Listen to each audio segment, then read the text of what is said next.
Today's episode is proudly sponsored by Hellbender Vinyl. For those of you that don't know, Hellbender is a vinyl record pressing plant located right here in Pittsburgh, Pennsylvania, doing high quality, professional, top of the line record pressing, baby.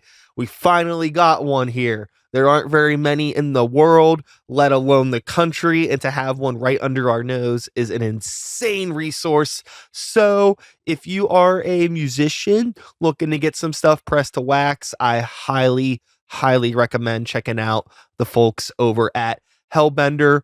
Tell them Sykes sent you. I've always wanted to say that. Without further ado, let's get into today's episode. Sit back, relax, and let's start the beats.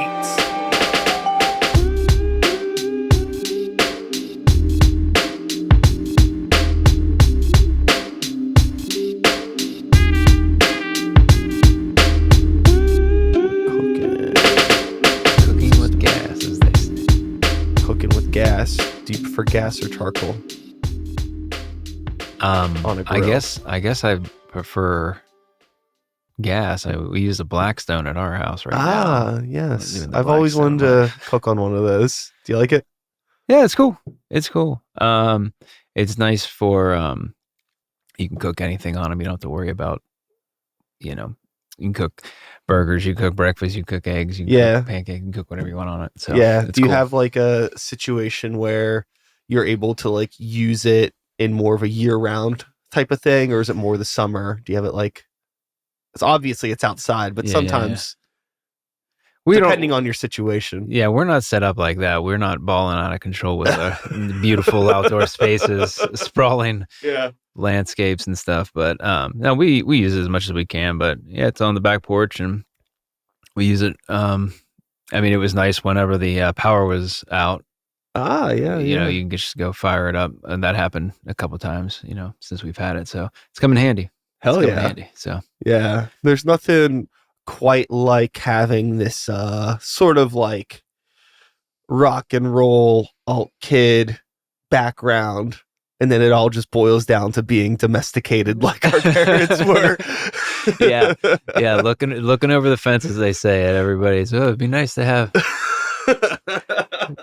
more outdoor living space, and more luxury in life, but we get by with what we can. We're doing what we can. We're still chasing our dreams in some different ways and some of the same ways. And as we're getting into all of it, I suppose I should say, Todd Lowry's in the house. Make some noise for the internet.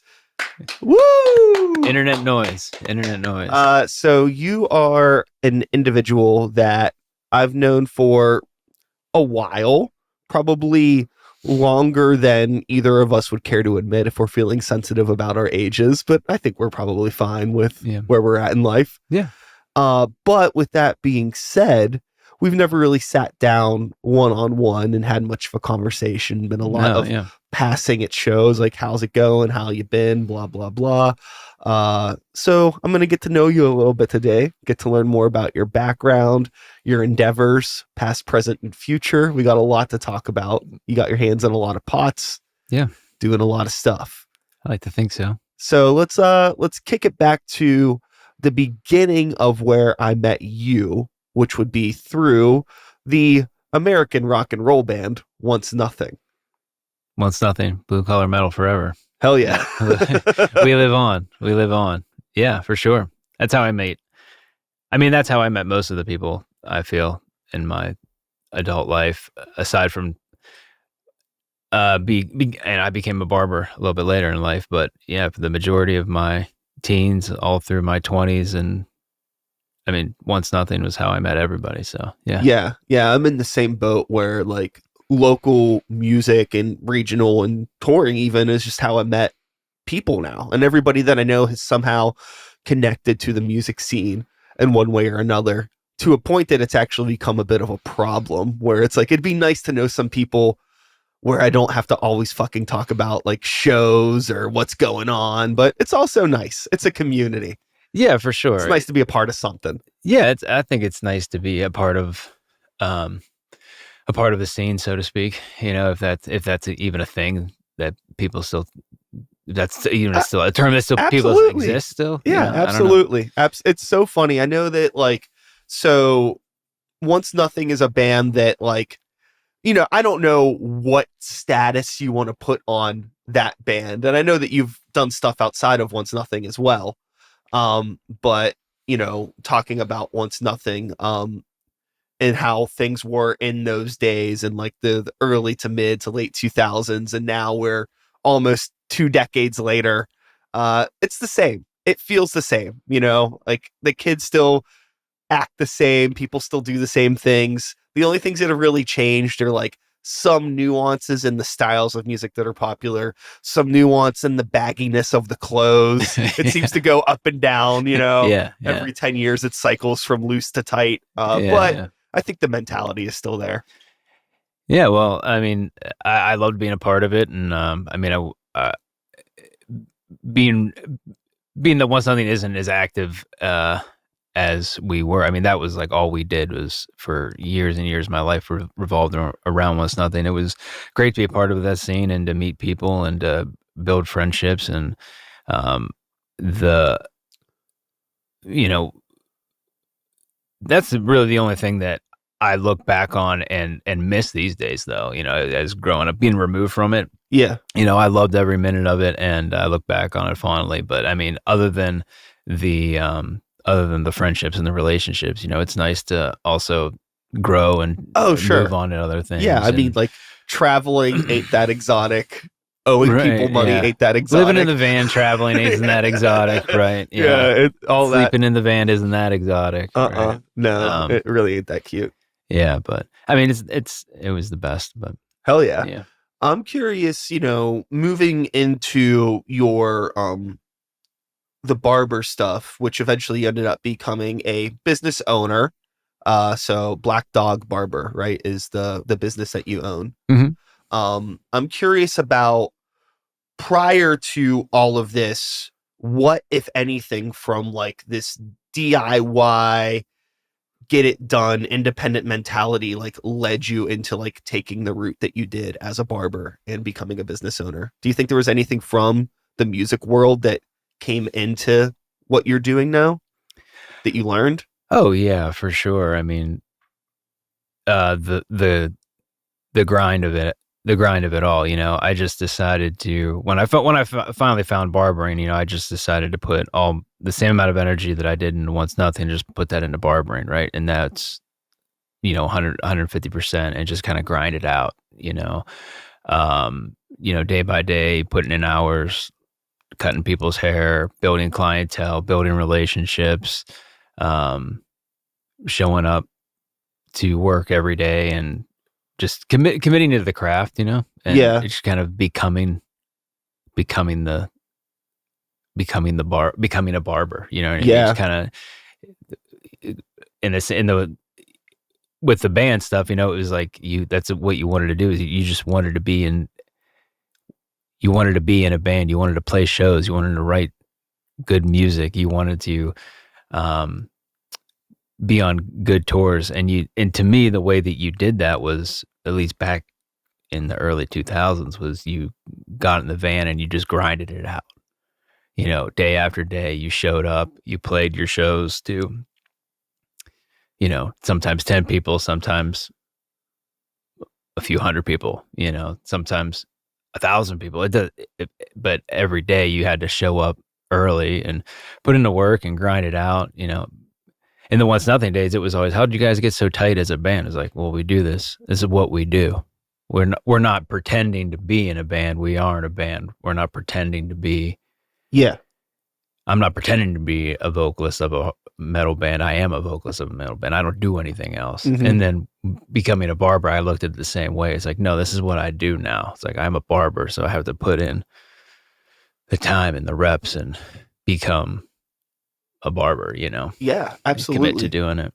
There's value in every experience that you get to have as an artist, regardless of whatever your medium is. If it's yelling into a microphone, playing guitar, cutting hair, building cars, I don't know, whatever it is. Yeah. And no matter how big or small, there's something to learn from those things. Like even if you're in a band that drove 5 hours to play a show in front of 10 people, that's still a learning experience, and you should still probably play that show good and keep up your reps. So if you happen to be playing in front of 1,000 people next week, it's not like, oh, well, we fucked off.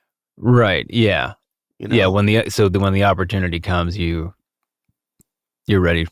You're ready for it. You know, you take advantage of it. You know, we played hundreds and hundreds and hundreds and hundreds of shows, and we wrote tons of demos. My God, we wrote so many demos and EPs and demos and EPs and whatever the hell they're called. Like, and but it was so difficult. You could never get a good recording of anything back then. Everything was terrible, but you know, we would play all the time. We would tour all the time. And the opportunity came one time where the right people saw us and was like, dude, the people at Tooth and Nail at Solid State want to sign you. It's like, oh, no way. Sweet. Like, well, they saw you play, and it's like, oh, sweet. You know, it's like, we sent them the demo 15 times over the past 5 years.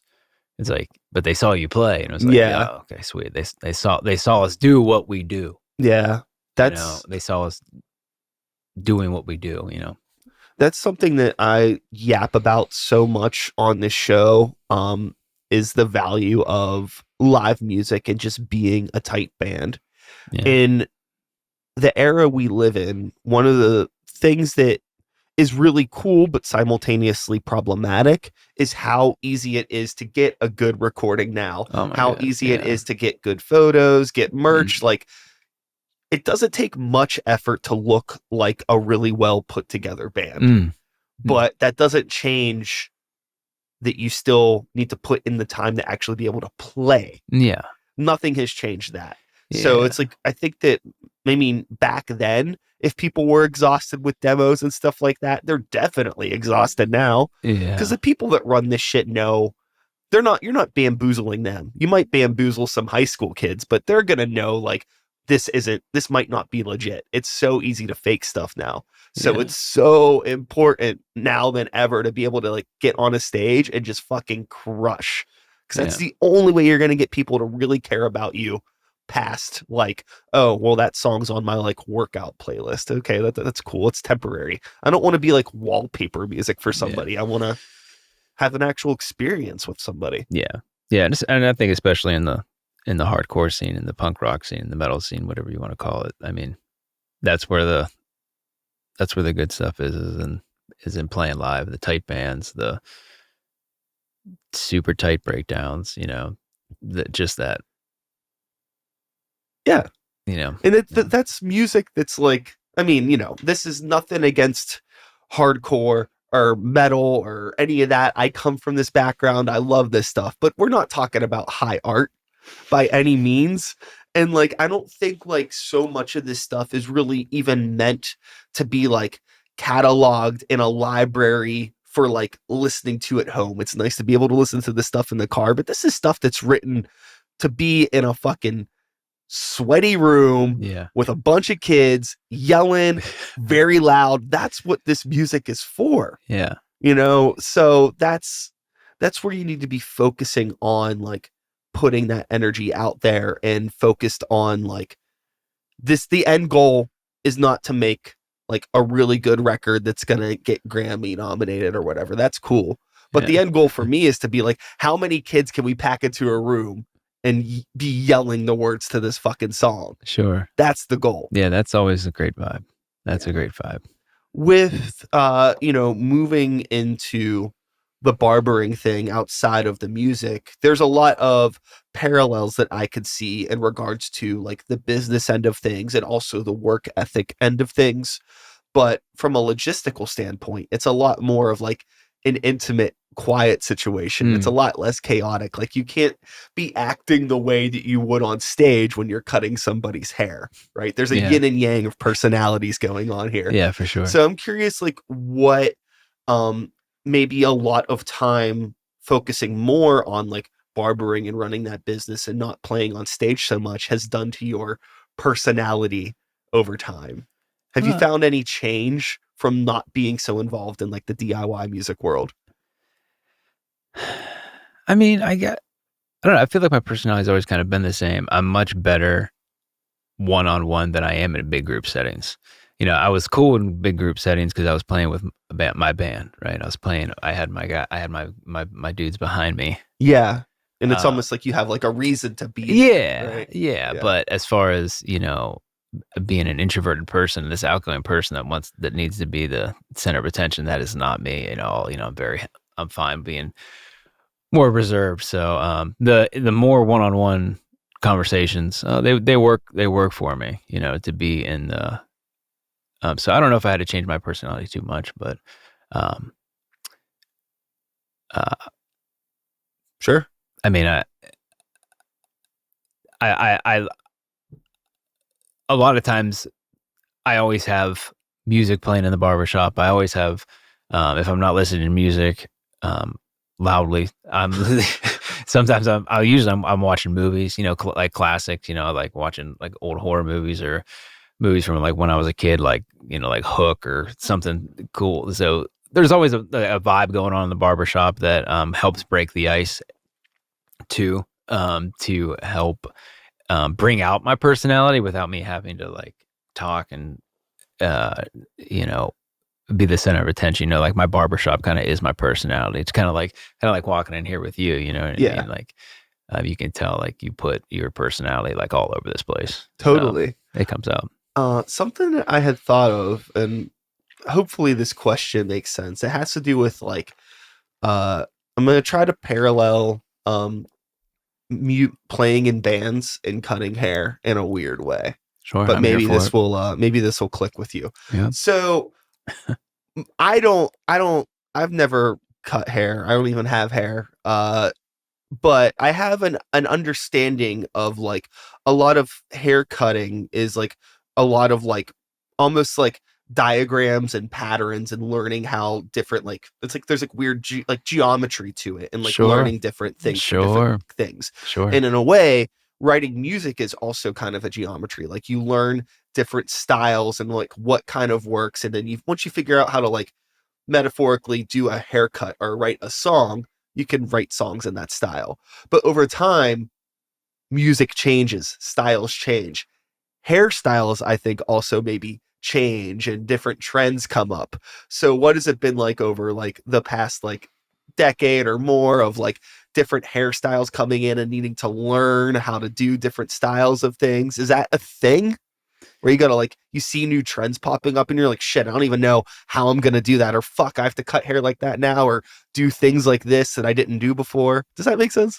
Yeah. Like keeping up with with it. Because like it's one thing to be like, oh, I know that people are doing this, but also like my ability as a creator, as an artist of hair, maybe that's not exactly what I'm good at or what I learned how to do, but I want to obviously maintain a business and maintain a clientele. So now I got to like pivot and learn. Is there a lot of that in what you're doing?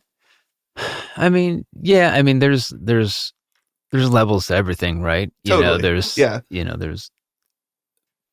there's the old timey barbershop that is you're cutting somebody's hair and it's very simplistic and what you see in the movies. You see a barbershop in a movie all the time. And then they're just cutting hair, and then it can go further from that. You can cut hair, you can color hair, you can perm hair, you can style hair, you can and nowadays with the internet, these trends can just like be hyper focused and can get narrowed and everything. But I just try to stay in my lane with all that stuff. Like hair needs cut, and I just try to give. I like to be at like the best that I can do it at cutting hair. But as far as like going above and beyond that with like keeping up with like all the wild trends of what goes beyond cutting hair, I'm like, it doesn't really interest me too much, right? But teach their own and everything like that. I feel like your mentality is probably, this may also kind of relate with like tattoo artists in a way, where there's definitely like some people that are like, hey, I do like classical, I'm really good at that, and I'm just gonna, this is my lane. If you want something that's more like new school crazy, like there's guys that are doing that, I'm just not the guy. I'm not I got it's kind of the same thing with playing music, right? I got into playing music before the internet. I got into cutting hair kind of before the internet. I didn't Sure. look at Before doing things Instagram for and the all that. internet. Yeah, You yeah. know, people Uh-huh. do things for the internet. Like I do haircuts because people need haircuts, right? And it's an honest trade to Yeah. do. You know what I mean? It Uh-huh. was Yeah. an honest trade to learn, an honest like service to give. So I don't do it for likes and Instagram clout to get hype on TikTok or whatever social media platform. It's like I'm just trying to offer like a service to the community. You know Yeah. what I mean? And just like I was with being in a band, right? I was just trying to offer like a service to the community, like the hardcore community, the punk, Yeah. that community, So yeah, I just try to stay in my lane and do my own thing. Was Yeah. there like a light bulb moment for you in terms of like getting into doing hair and wanting to pursue this as a career? No. No. Well, I Like, how did you get into it? yeah, You know, I it's got not like a into random it. thing, Yeah, I but got into it because my mom said that I should do it. Like she just mentioned, like you should go learn how to cut hair, and oh, interesting. I never listened to my mother ever. Right? Yeah. I just rebelled my entire life. And now I'm in my mid to late 20s, and I wasn't touring anymore once something was kind of over at this point, quote unquote. It's over at this point. I didn't have anything to do really, so needed to. I decided to like learn a trade, and my mom brought up learning how to cut hair, and I was like, well, at least I'll give it a shot. But the one thing I did remember, again, like everything goes back to like, hardcore and stuff, was I do remember the lead singer of 18 Visions I heard was like this hairstylist, like Yeah. James Hart was this hairstylist. So it wasn't this like crazy Yeah.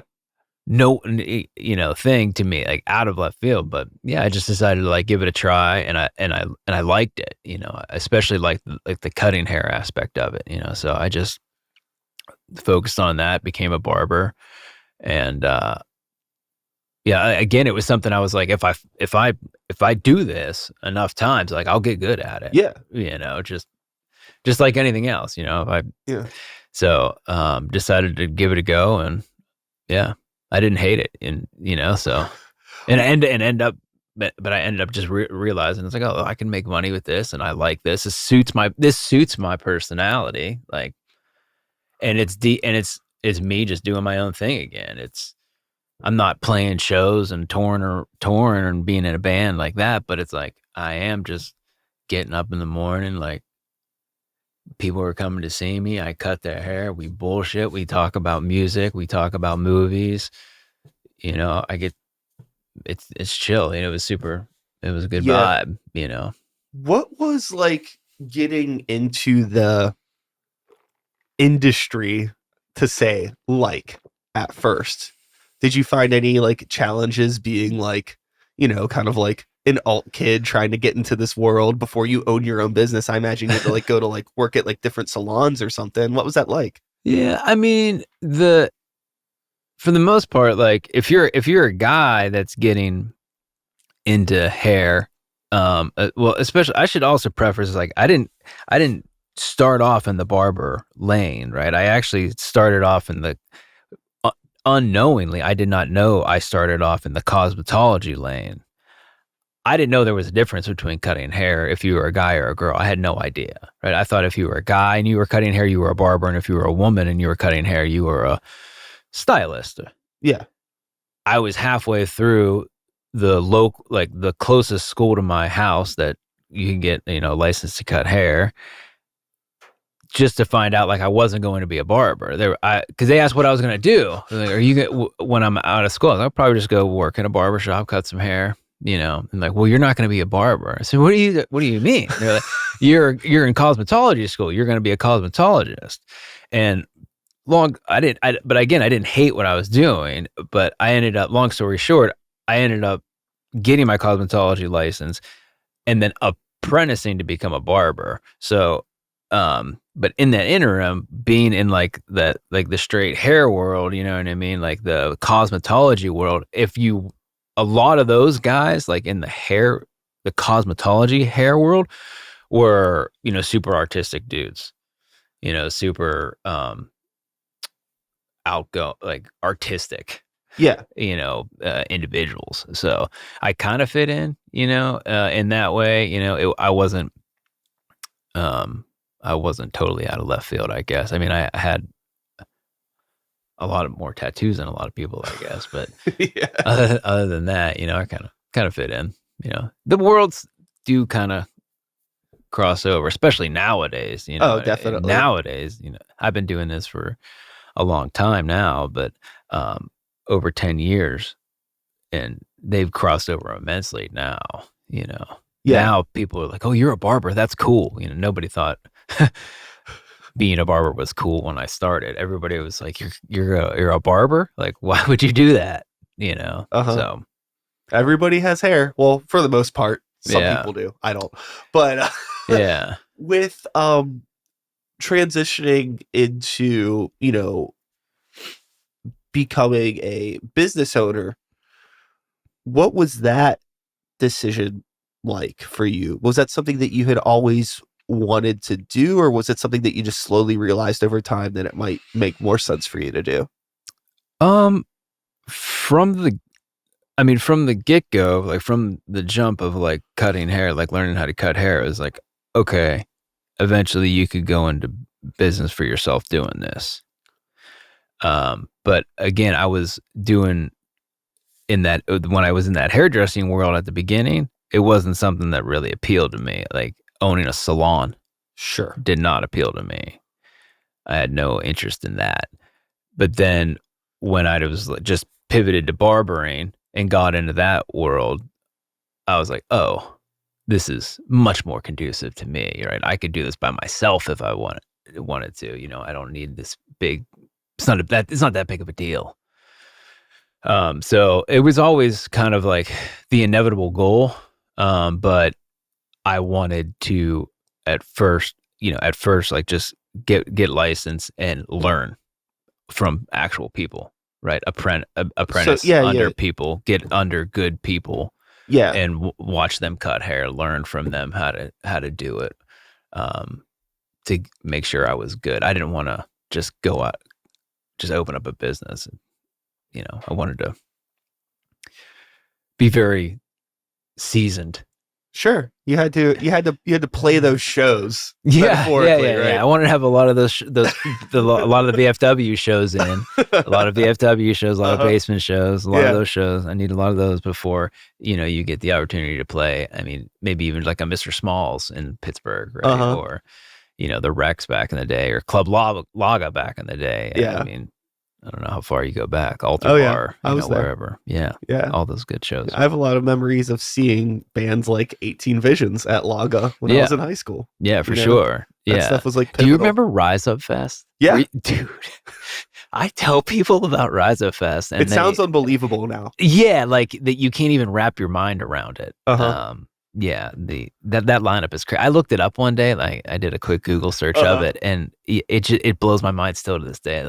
The amount of awesome bands that played that weekend. That was phenomenal. It's funny. It's just like a different time, and like, you know, stuff like that is still happening now, but we won't know until fucking 20 years pass, and then we look back at some festival that happened last week. We're like, holy shit, that was crazy. But to us now, we're just like, it's whatever. They're the bands. The festival thing has come back though. Oh, big time. Like I know, like Vans Warped ended, and it seems like everywhere you look now is another huge festival. Yeah, I think the format has changed a bit, where like Warped Tour was kind of crazy because that was like a huge festival that was like actually touring around, you know, like doing however many cities in a summer, you know what I mean? Like a few dozen that's fucking crazy. A lot. And now these festivals that are popping up, very few of them are touring. If they are touring, it's only like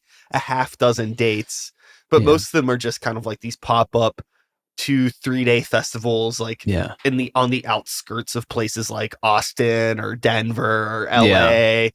where they can just like rent some gigantic field for pretty cheap and fill it with a bunch of drunk idiots for 3 days and make their money and go home. Yeah, I think the amount of money that they have to rake in on that type of stuff is crazy. Those festivals, they have to. The amount of bands that they have on these festivals is crazy these days. Yeah. The money that's coming into those is pretty crazy. It's definitely like a business model. I know people that, work like their full-time job is like working like 2 festivals a year. But I mean, like, it seems like, oh, what, you only have to work 2 weekends a year? It's like, no. I mean, it's like, it's consistent, like emailing and scheduling and permit, all this stuff that you have to do. Yeah.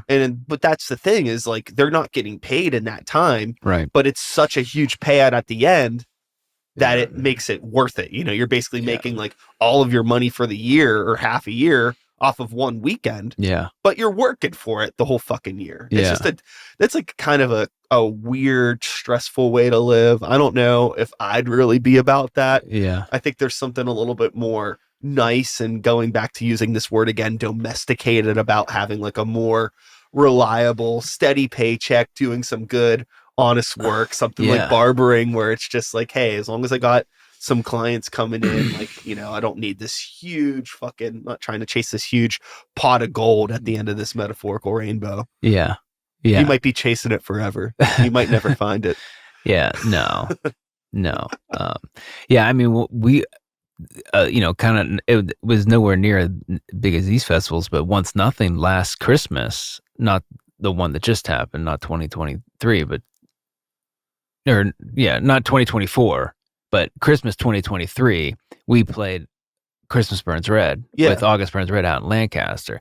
And that was like a 2-day, I guess like 10, 12 bands total or something like that, little festival. And the length, the size of that, was overwhelming.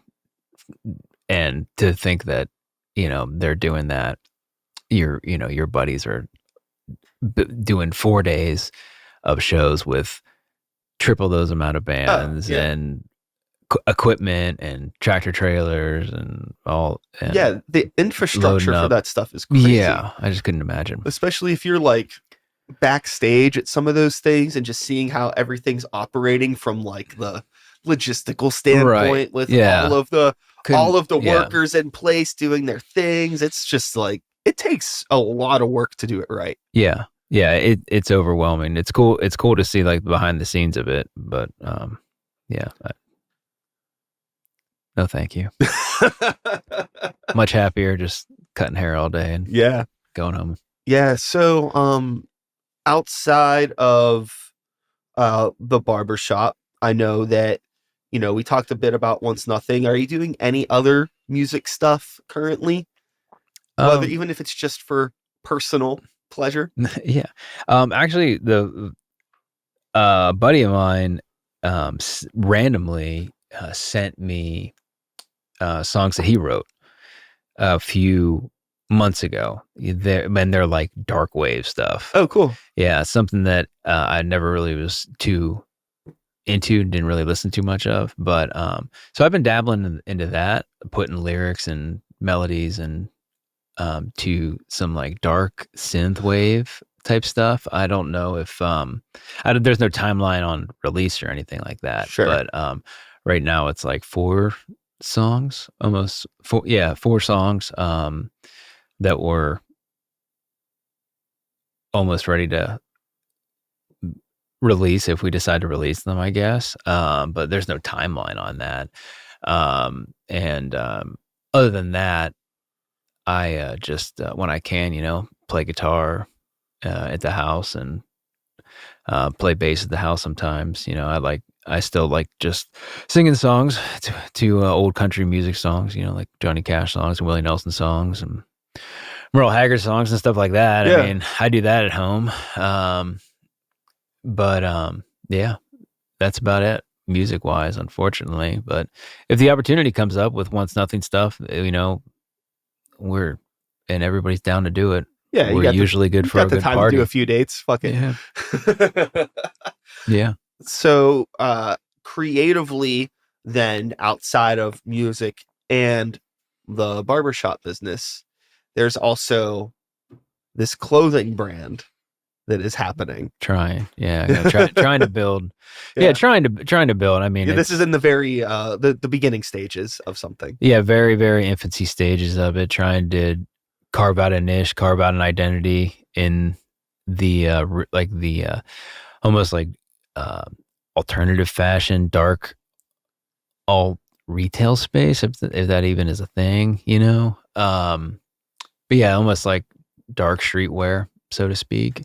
But we're trying to figure it all out right now. We just have like the brand name that we're going with is Hate the Living, you know, little sentiment that was inspired by the Misfits and, you know, my love of just like the darker side of things, I guess. But yeah, we did one pre-order drop so far last year, and hopefully going to grow a little bit bigger in 2025, and trying to get more people interested in the brand and try to build it out. Yeah, it seems like the interesting thing just from our conversation is talking about this this natural disinterest in social media and all of this stuff, because that's not how we grew up. Yes. And like you can be in a band and, you know, play shows and get away without needing to do too much of that. You can run a barbershop, and maybe I'm sure it's helpful to have social media for that. But, you know, you get a clientele, it's sustainable. The brand, right? You need it. It's not even, there's no fucking question. You gotta lean into this. You just gotta start fucking you know, rubbing elbows with influencers and all of this stuff that's just not the world that we came up in. You know what I mean? Like if I was in my early 20s, I might have the energy to do it now, but it's tough.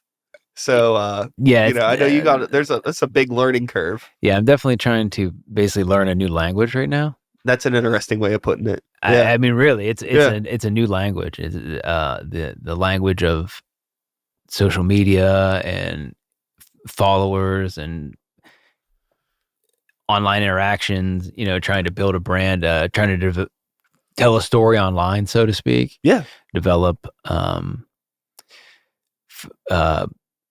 to make people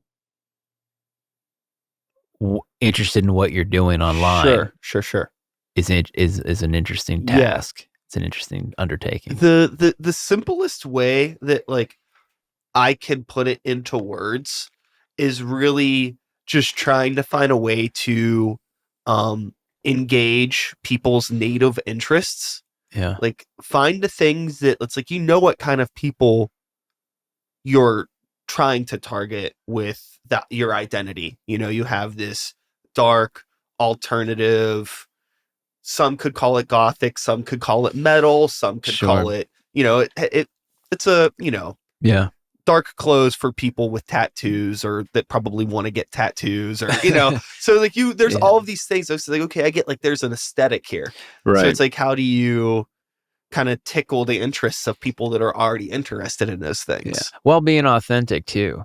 Oh, definitely. Yeah. You know, it's like, what does that even mean anymore? Yeah, I know. But you know what I mean? It's one of those things where it's like you at least getting into counter. I'm gonna call it counterculture, right? I mean, that was what like kind of the original term I felt like it was, you know, back in the day, like it was like counterculture, like getting into counterculture, like rock and roll, punk rock, tattoos, motorcycles. But you know, whatever the like the subculture, counterculture, subculture. But like, there's no such thing anymore, right? Because the internet has just kind of turned everything into like a gray washing. You know what I mean? So it's like, everybody's got tattoos and is into dark shit. Have you? It's I guess, but like I've been into it for a long ass time. Like, you know, I've brought this up before on the podcast, but it's so relevant to like what we're talking about now. So I have to bring it up again. Apologies to any regular listeners. When's the last time you were in a shopping mall? Well, Like in the past couple years? Yeah. I've been to, at least, the local shop mall around here, like the Ross Park shopping like mall. have you ever noticed how it's just like I'm sure you probably went to the mall when you were like a teenager and younger, and it was like you had like one store to get like counterculture shit, maybe. Right. Like, maybe you had a CD store that had some band t-shirts, and maybe there was a Hot Topic in your mall. But like if you go to the mall now, it's like every single store is selling like band t-shirts or like horror movie stuff or pop culture stuff. They all sell the same fucking thing. Yes. It's become so like homogenized. Yeah. And it's like my brain is like, what even is counterculture anymore? Yeah. Well, you asked when I went to a mall recently. I'm guilty of going to the mall recently because of the clothing brand, right? So it's like I want to start a clothing brand. I am starting a clothing brand. I'm going to go to the mall and check out other clothing brands. So I went to look at other high-end clothing shit. So I'm walking around. My wife and I were walking around Nordstrom's everywhere and everything. And we just kept going in different stores. And I think you're right. Every store, it had something like, it had like some cool shit in it. Yeah.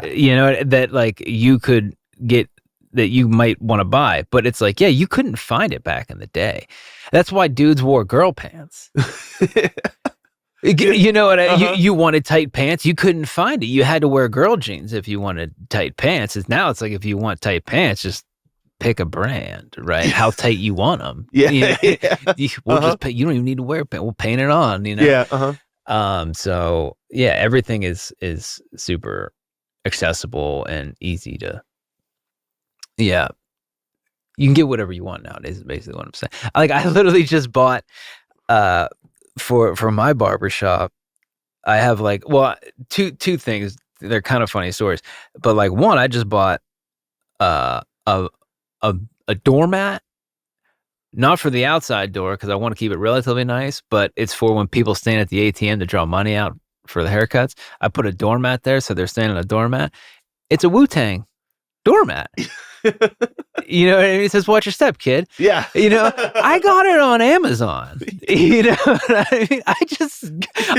I bet there's a Wu-Tang Watch Your Step Kid doormat. And sure enough, there was. I got it on Amazon and it'll be here whenever, like I got it, and then same thing with, in the past, I do it all the times. Like if I need something, like I used to do it all the time, especially in my 20s. Now that I'm a married guy, I can't do it all the time. But I would, like if I needed a shower curtain, I would Google like shower curtain misfits, right? Just to see if there was like somebody out there making misfit shower curtains. And sure enough, there was, so I had a misfit shower curtain and I have misfit bar stools, you can get all kind of cool shit if you want.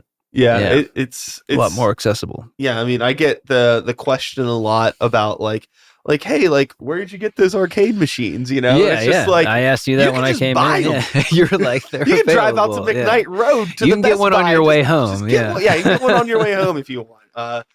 But so, just the idea of like what is counterculture now is so interesting to me. But like, okay, I'm practically 40 years old at this point, so it's like it doesn't really matter what it is to me. Sure, I'm curious what it is to like teenagers now. What it is to people in their 20s. What is that idea even a thing? Because we're so connected online now. There's never been an easier time to feel like less alone. Yeah. Or like less unique, and that might sound like I'm not trying to paint that in a negative way. Yeah. Like when I was a kid, like I was the only motherfucker I knew that gave a fuck about like Dimmu Borgir. Right. It's like I had like other friends that were like, like they might like Pantera or they might like Slipknot, so it's like we all liked heavy music. Yeah. But like I'd be pretty hard pressed to get somebody to like take the bus to Lago with me to go see Children of Bodom or something. Right. They're like, who's that? Right. Yeah. But now it's just like you want to find somebody that likes Children of Bodom. You're fucking 5 seconds away from a whole goddamn fan community that you can easily interact with. Yeah. There's there's an app for that, so to speak. People. Yeah, I think it's a good thing. I mean, I think it can be a bad thing, but I think overall it's a good thing that you can have access to what you want, you know what I mean? And then other people have opportunities like myself, right? Like hopefully I have the opportunity to capitalize on that, right? To make cool shit that people want, you know, to create cool things that people are interested in, and whether that's clothes or even if that's just my barbershop, you know, a cool place to get a haircut, you know, I think you draw people, even in the barbering world, you know, you draw people, similar people to yourself, that way, you know, people with similar interests and stuff.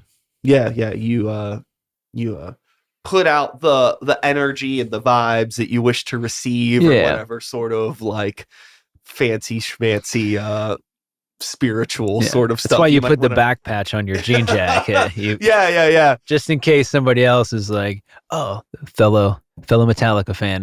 Yeah. I love how like the parallel between like heavy metal and like I guess just like loud music fans, and like it's like literally like peacocking for other people, where it's just like you're putting your feathers out metaphorically to be like, you know, check out what I got. Yeah. I love a good band tee. You know, or a good old tour poster, or it's always for sure. I don't know. Yeah. So moving forward into the future here, you got any big personal goals for the year 2025? Personal goals 2025.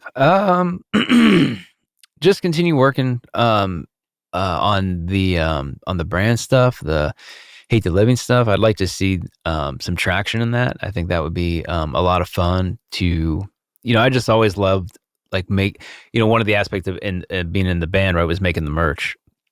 So I kind of look at it as like an extension of that, you know, making merch, right? So hopefully that gains some traction, and but other than that, you know, just keep on going, you know, staying healthy and staying happy, and staying in a good frame of mind. Like I like where I'm at. I like where I've gone. I like the story that it's like the story that I'm currently writing, you know, and just see where it goes to, you know, continue. Like this was a surprise, like to be asked to be on the podcast, and to come talk about. So like things always pop up that are fun and exciting, and I don't really expect, and just to be more welcoming, to cultivate more of that, I guess. Yeah, I mean, honestly, it's funny. It's like you're somebody that I've wanted to have on the show for quite a while, and also I've had several people that have like requested you to be on the show. My goodness, that's crazy to me. I hope now I feel like really bad. I probably haven't said anything worth a dang. No, but no. Yeah, that's cool. I know. I never thought about it. I'm honored. Yeah. I'm honored. Hey, you know, I'm honored to have you here. It's really cool to like get to sit down and chat with you a bit. It's always good to get to see the old band whenever that happens. Maybe it'll happen again sometime in the future. Maybe we'll play together again. If not, I'm sure I'll probably be there in some way or another. Yeah. You know, stoked for Black Dog Barber and all that stuff. You know, if my hair hadn't fallen out in my 20s, I would gladly come out. Do you know anything about growing hair back? No, I always say that. People ask me that all the time, and I said, "Oh, really?" People ask me all the time, and I said, if somebody actually had the answer to that, they'd be loaded with money. You know what I mean? But, I still don't know the secret to I think there's a lot of people that are loaded with money selling people fake placebo pills. Snake oil salesman. You know what I mean? Half of my targeted Instagram ads are about being bald. I'm like, thanks. Yeah, bald and erectile dysfunction. It's like, I'm good. Thankfully, I'm good on both right now, but I'll check back in later, I guess. But well, I'm stoked for that, and also excited to see where, you know, the brand stuff goes. Yeah. I know that's a crazy mountain to start climbing. Yeah, it's just something else to try to stay creative, you know, to try to again, you know, DIY till you die. Just why not try something new? you know, I like being creative. I like making shit. And, so hopefully I can, find some people that are interested in the brand. We'll Hell see. yeah. We'll see what's up. Well, before we wrap up today's episode, is there anything else that you want to say to the lovely people of the internet? Anything you want to let them know? Not much. I don't think so. Nothing else really to. I can't think of anything. Unfortunately, follow I wish I Hate had. the Living. Yeah, follow Hate the Living. I guess that would be. You can also follow Black Dog Barber. I tried in is it Ambridge where you're at? Yeah, outside Ambridge, just Okay. right outside Ambridge. Yeah, north of Pittsburgh. Yeah, Black Dog Barber. Follow Black Dog Barber. BlackDogBarber.com. HateTheLiving.com. Just be on the lookout. We're gonna drop more clothes in 2025. And try to cultivate a brand that people can get behind and support, and will represent some cool shit in 2025. Hell yeah. Well, Todd, it's been a pleasure. Thanks for being here. Thank you so much, man. I Hell appreciate yeah. it. Appreciate And, it. Continue on with your greatness that you're doing. I'll working be as hard here. as you do. I don't got nothing else to do. All I'm right, just man. here talking to people. Always impressed by what you do, man. Oh, thank you. Well, with that being said, that is all, folks. Thanks so much for being here. Cheers. One more time, Todd Lowry. Cheers. Woo! Cheers. Thank you so I'll much. be back again next week with another episode. Same time, same place, same channel. You know the drill. My name is Brian Sykes-Howell. Start the Beat is the podcast. 2025 is the year. And until next time, take care of yourselves. Take care of the people around you. Peace out. We did it. Peace that out. was a podcast. Thank you. Thank you.